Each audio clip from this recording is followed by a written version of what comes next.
You're going to start out by creaming your sugar and your butter. Cream that for about 3 to 8 minutes until it's nice and fluffy.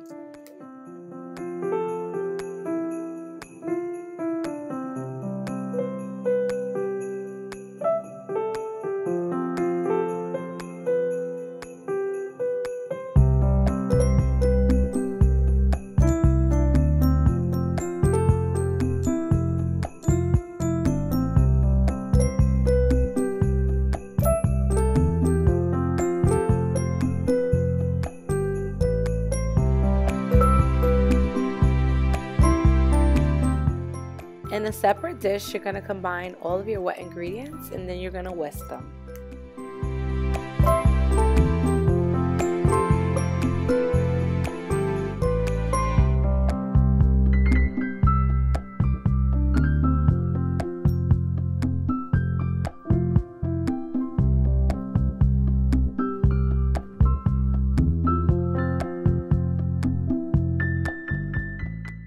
Now you're going to add in your wet ingredients with the butter and the sugar.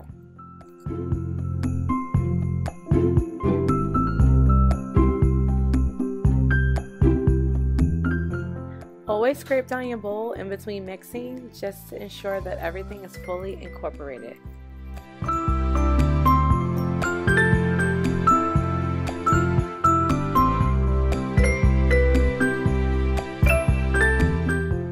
Now you're going to add in the whole packet of the Oreo pudding.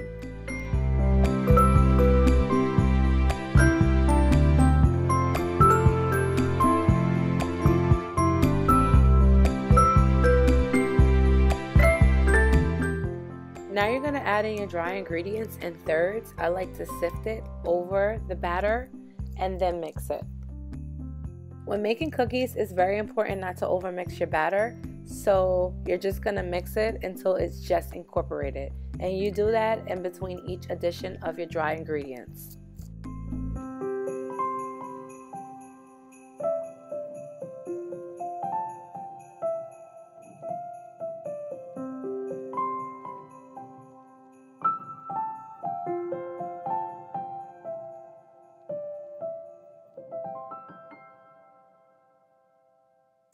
Okay, so it's starting to finally look like dough. I'm just adding in my last addition of my dry ingredients, my sprinkles, and then I'm going to give it a final mix.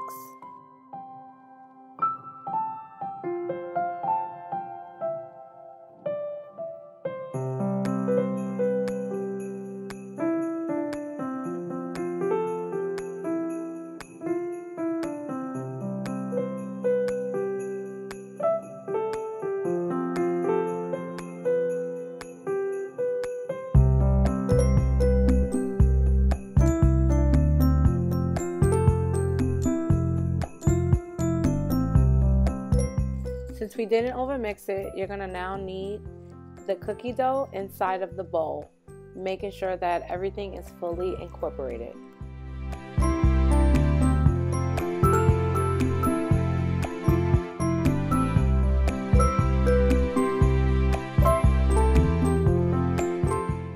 So the cookie dough is now ready. If you want to bake it now, you can. But if you're like me and like the taste after it's been sitting in the fridge, you can store your cookie dough as I'm doing here in a cellophane bag, roll it out to your desired thickness, and then store it in the fridge for about 4 hours.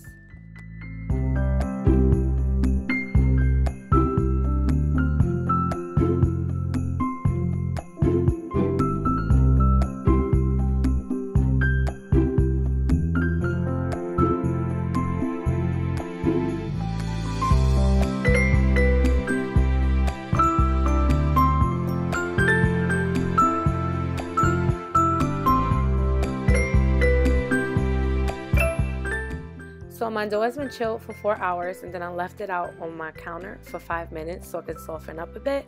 I just want to show you how easy the dough is when using cookie cutters. So I'm just showing you this tiny shirt that's very detailed, and it's a piece of cake when using my cookie dough recipe.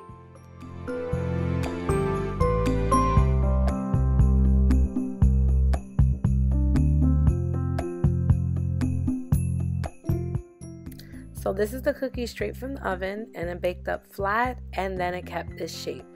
Now I'm going to show you the cookie when it's been cooled for about 10 minutes. And as you can see, the bottoms aren't burnt and the cookie is perfect.